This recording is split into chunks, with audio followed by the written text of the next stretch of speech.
Welcome back, everybody, to the Little Less Fear podcast. Today, I'm introducing Bridget Murphy. She's a transformational healer and founder of Path of. Wait, I'm gonna make sure I say this correctly. She's the founder of Path to Power programs, where she empowers people to heal from within. Awesome. She's a certified shamanic practitioner with the Church of Earth Healing and an ordained interfaith minister. Bridget empowers people through the practice of spiritual growth. Sounds very aligned to where I'm at today in my life. Welcome to a Little Less Fear podcast, Bridget. Thank you so much for being on the show. Thanks for having me. I'm so excited to be here. Me Yeah. too. Thank you. Tell us about your journey. How did you even get involved to where you're currently at right now? Yes. So my journey started when I was pretty young. When I was a teenager, I started to wake up to something larger going on the planet. And probably at about 17, I was having my own little crisis as a teenager, moving into adulthood, and I found my spiritual path. And that has been drawing me and leading me ever since. It's been decades now. Yeah. That's a lot of awareness to have for a teenager, because I mean, most teenagers are kind of just all over the place. I mean, they're coming into puberty and they're getting messages from the outside world, and then a lot of them, such as myself, I lost my spirituality in my teens, and I mean, that's actually pretty profound for a teenager. How did you know that this was your calling at such a young age? Well, I didn't know then that I'd be doing what I'm doing now. I just knew that I needed to help. I knew that I needed to help the planet because something was not right. And I'm a natural helper. I'm a natural healer. I had been helping my friends and always in sort of a role of service. Although at the time I was not saying I'm in a role of service. Yeah. I was just doing what I do. It's looking back and putting all the pieces together that I can see that I have had been on this path pretty much most of my life. Could you tell us a little bit more about the path? How did you know this was a path? Yeah, well, I didn't. I knew that I needed to. I wanted to help the planet, and I knew um, that I was supposed to be helping the planet. So I started to find spiritual practices Okay. that began to guide me, and the practices that I found were based in earth-based spirituality and shamanism. And so I started to meet teachers who would help me to learn and understand how to decipher what spirituality was and how I could interface with the natural world and my own soul. So these teachers started showing you the path, guiding you towards the path, and it started illuminating for you from there forward. Yes. What I'm wondering, because you've mentioned Earth right now, and I'm an Earth sign. I'm a Capricorn, and even my Chinese sign is an Earth sign. I'm a sheep, and then so I'm very very attached to this Earth, and I love Earth signs, and I love all signs because we are a combination, from what I've learned, of all fire, earth, air, water. And how did you start to integrate everything? Oh, I'm that's a sure great that's such a question. huge question, but I'm wondering, how did this integration happen for you to become I mean, into shamanism? How did that even happen? Yeah. Well, I met my teachers, and they showed me how to connect to spirit, how to connect to how to consciously and actively, through the working with the drum, how to talk to the invisible world and create a relationship with it. And through that relationship, I learned how to deepen my ability to heal. Could you give us an So, example on that a little more? sure, yeah.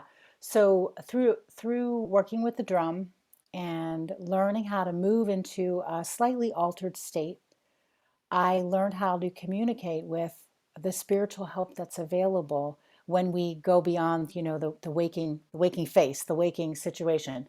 Um, and the more I did that, the more I learned how to help others.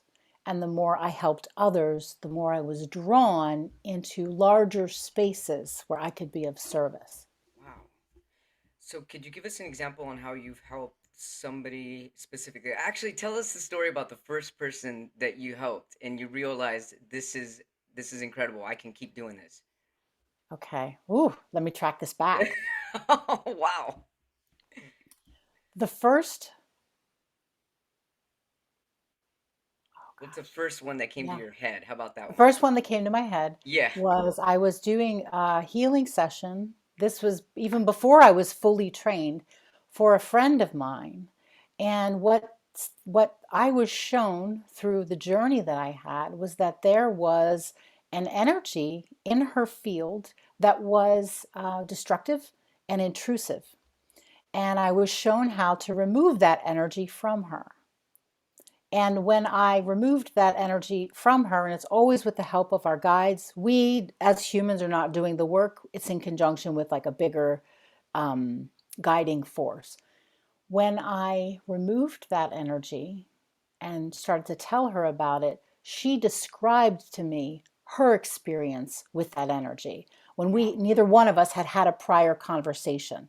So the my spiritual guide, my guides and my guidance showed me what was happening, How do and they I show helped. you, Bridget? Do you feel it? Do you see it? Do you sense it? How do you actually see this? Yeah, sometimes I see it in my, I guess we would say in my mind's eye, and sometimes I hear it. I receive information auditorily.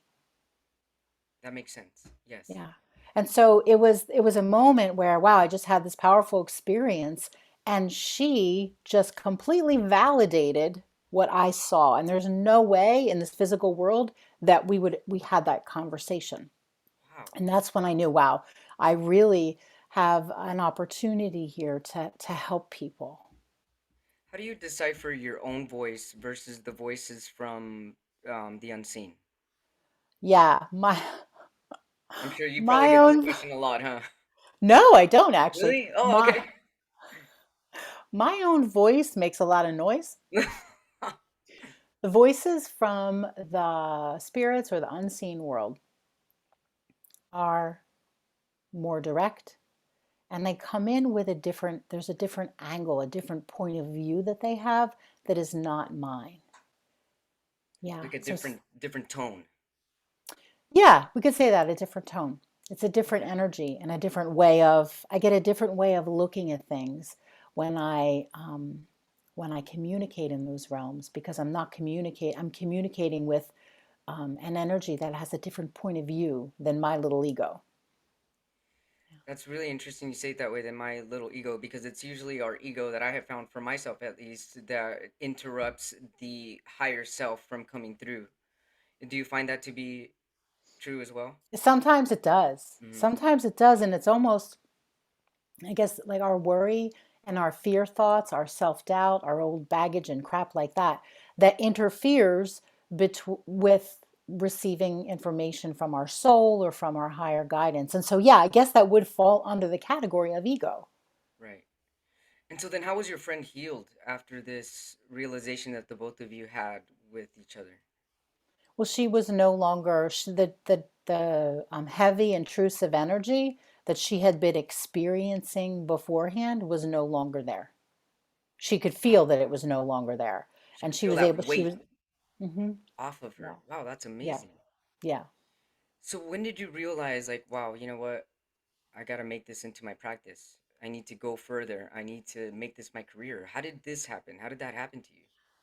Well, I didn't plan any of this. That's the I best didn't part, plan right? any of this. I had been on a healing path and helping people for quite a few years. And my shamanic teachers invited me into some advanced work with them. They felt that I was ready to learn advanced healing work. And so after I went through that process with them, I was even more clear that I needed to help people using this practice and this way of healing. Yeah. When you use the drums, are the drums a way to channel yourself, or is it if that's even a word? Because I know channel can be interchanged so many different ways. But is that your way to, I guess, get into that center point and get yourself grounded? Is that like a calling to the other side? Is there a specific frequency? All of that. Okay. The drum played and at a certain with a certain rhythm at a certain Wow. tempo over and over again is known to shift our brain waves out of the normal waking state and into more of an alpha state, let's say. And so um, that shifts my brain waves, and it also gives my mind something to pay attention to while I'm tending to what is going on between my soul and spirit. Wow, that's awesome. How do you how does one differentiate, if you even differentiate, being a psychic versus your work? Like if somebody were to go to a psychic for a reading or healing versus like Mm. shamanism or earth healing, or is it the Sure. same? It really would depend on what a psychic is doing and how they're trained. For some psychics, they deliver information, but they Yes, don't always tell you what to do right. or inform you on how to heal. That's So so true. I have a lot of people who will Yeah. come to me and say, a psychic told me, Yeah, but now what do I do with that? now what do I do with it? And so Yeah. the way that I'm trained and the way that I open up space is um, to take a person's situation, to take their goal that they want in healing, and to ask for how to make that happen. And so the response that I get from my guidance gives me information that helps to instruct a person on how to heal themselves. And so there's parts of that that I do, and then parts of it that they're responsible for. So I have a relationship with my own healing spirits, and I help them to have a relationship with their own soul so that healing, and that's where that's what transformational healing is all about, is changing your whole way of being so that healing is natural, so that you're set up for healing in the future, if that makes sense. I Yeah, think I in went the off a little bit future, there. meaning this life and in future lives, correct? Both? Oh, sure. I mean, Yeah. all of the healing that we do here and now affects the next generations. It affects, it sets a vibration out Yeah. into the other places. Yeah. Generational healing. Wow, that's so powerful. My goodness. Thanks so much for doing what you do. It's so needed. I'm seeing just even comparing the people that I've met from the beginning of my podcast, and it could also be the vibration that I'm on now. Either way, I'm seeing even on social media or reading or wherever I get my information, I'm seeing that a lot of people are starting to catch on that we all need to come get a little more grounded onto earth. Are you seeing this transformation globally? Yes. Yeah, people are starting to catch on, and I'm like, thank goodness. Yeah. Yes. I think people are realizing that in order to live lives that are whole, that they need to be connected to something that's larger than them. Right. And the earth has a lot of, has so much to offer us in terms of energy and also in terms of like teachings and understanding who we are. Wow. You know, as you're telling me this, I'm putting myself in your shoes, and I had this sense of energies coming through me, and I'm wondering if you ever get exhausted from doing what you're doing, even though you're not physically moving. I mean, the mind has so much powerful energy. Like, what do you do to relax? How do you cleanse yourself? Do you ever feel exhausted? I spend a lot of time by myself.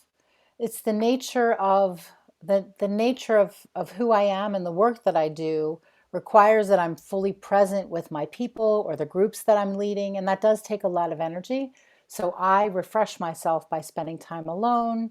I like to cook and do things that help me to create a lifestyle that allows me to put that much energy out. That And makes sense. so I've created a life that allows me to do what I'm good at. It's like spiritual And fitness. it is like it is like spiritual fitness. And I help healers to take their work into the world, healers from different paths. And I explain to them that if they want to help other people, they need to create an internal and an external environment that's conducive to that. You can't be stressed out all the time and constantly help other people. So you also help people, you also teach people how to help other people the way you're helping people. Well, well, yes, and I teach healers of different backgrounds, folks who do body work or craniosacral work or Reiki or yoga or fill in the blank. I work with coaches, I work with therapists, people who want to take their work into the world and are not sure how to do that. So I help them to create a way that they can do that in a heartfelt way. We Yeah. need someone like you in the psychology field, let me tell you. I got my doctorate in clinical psychology like 13 years ago, and I didn't go into the field because I felt there's such a lack of spirituality in psychology. It's all brain, brain, brain, and it's like, hold on a minute, there's a big missing piece here. Yes. And I wasn't satisfied, and I'm finding satisfaction connecting with people for free and not even charging people because I didn't believe in that being pure real therapy, but I believe that spiritual therapy is what people really need. And I absolutely agree with you. And I feel like that is slowly what the world is Yeah. coming to know. Yes. I have had therapists come to me to want to learn how to do shamanic healing work. And I see a lot of, the mindfulness movement is entering into the therapeutic Yeah, field. There's a it is. lot of things that are starting to happen because, people are requiring it. People need more than traditional talk therapy. Yeah, I get Yeah, pretty and I'm excited also about it. seeing that a lot of people are starting to catch on that a lot of their issues or problems or pains is central nervous system related. And what else is connected to the central nervous system are your chakras. And that's just, it sounded like such a weird word for me 15 years ago. Now it just sounds like yeah, they're your chakras. And there's hundreds. And people keep thinking there's just seven. Like, no, there's chakras all over your body, and it's like that has a lot to do with that's connected to your central nervous system. But you have to get down to the roots and start healing, and your roots is your inner light, right? Uh, there you have it, right there. The central nervous system and everyone's nervous system is jacked up right now because of Yeah, what we just went right. through collectively. And connecting to your own power, your own light, your own soul. I'm a huge proponent of that. No matter what your spiritual path is, connecting to your soul and calming the nervous system are two essential things. Can we talk a little bit more about what you just said, what we all went through collectively, so that our listeners, our watchers, and our viewers can understand what that means? I know what you Yes. mean, but I mean that's between you and I. But I know that Yeah. I have a pretty wide range of viewers and stuff. Sure. So we just went through this pandemic for the last 2 years, and the pandemic caused a lot of trauma, not just from um, the trauma was not just when people had become sick or died from corona. It's from the fear state, Right. the unknowing, Yes. all of what we went through with this big roller coaster of not knowing and being afraid created a traumatic response. People have a had and have a traumatic response, and we have individual trauma and then we have collective trauma because we were all in it. Didn't matter what race you were, what gender, what identity, we were all All in it. in it. Everybody. It took everybody. Yeah, everybody was all human beings were pulled into this situation. So we were all traumatized. Do you think that collectively we had to go through this in order for there to be a shift? At least I feel that we had to, but I'm not sure if people are seeing that yet. I It's kind of a feel difficult subject. it's huge. I love it Yeah. actually. Um, I feel like the the experience of the coronavirus and what it did to our consciousness created an opening for us. Created an opening for us to go places that we haven't been before. And what we do with that opening is up to us. I agree. So I think that it is a huge opportunity for something new to occur. And I say that with awareness that I don't want to minimize anybody's personal experience or loss, right? Because there's a time to look at, the suffering that has Yeah, the occurred. It's grief. important, and the grief. And then when I pull back and look at the maybe the larger scope of things, I can see what this whole experience has done to our consciousness. Yeah, looking down at a bird's eye view would definitely let you become a little more aware of how we're all connected as well. Yes. Wow, Yes. it's super powerful. So, man, my question now, I'm going all over the place. Let's rewind and go back to, I guess, the beginnings of this conversation. How is this similar or not similar to astrology? Or is Which it all connected? So let's say, you know how I mentioned that I'm an earth sign, and would this be a stepping stone or a path of light for me to go deeper with using my astrological symbol sign or Chinese sign, or does is that totally Well, not matter? I would want to connect you with two of my favorite astrologers because Yeah. they could describe your life path and your experience through your chart in a way that I couldn't even touch because that's not my area of expertise. Yeah, there's a way to translate your life and look through the lens of astrology, and I'm not the person to do it. Well, that makes Yeah. sense. Yeah. Because the way that I got into spirituality the last few years that brought my life back was actually tapping into Buddhism and realizing that seers have always have been around. Because even when Buddha's mother was pregnant with Buddha, she had seers tell her, "You're gonna have a person that's gonna change the world, and you know this boy here is something special, is different, you know." And so they did that through his chart. They're looking at his whole astrological chart, his whole birth chart, and it seems that a lot of people, because I still meet people till this day that are not that don't believe that stuff, and it's like, well, it's not my job to try to convince you, but I know that the answers have been set forth, some answers. Mhm. I mean, does that make sense? It Maybe not does all make of it. sense. Yeah, some of it is already there. Some of it is predestined, so to say. Yeah, like I believe for myself that I am here, my soul is here to make a difference. That's what I came for. That's why I'm here. Yes, I'm here to have a human experience. Yes, I'm here to love and have relationships. And I know that I am here to help people. So something was lined up before I came in order to make that happen. I feel that to be true. The podcast that I released this week actually was about really being a firm believer for myself, at least, that the destiny is set and you can, based on your thoughts and how you make, whether you're a shift changer or a shift maker, you can align yourself into your greater good.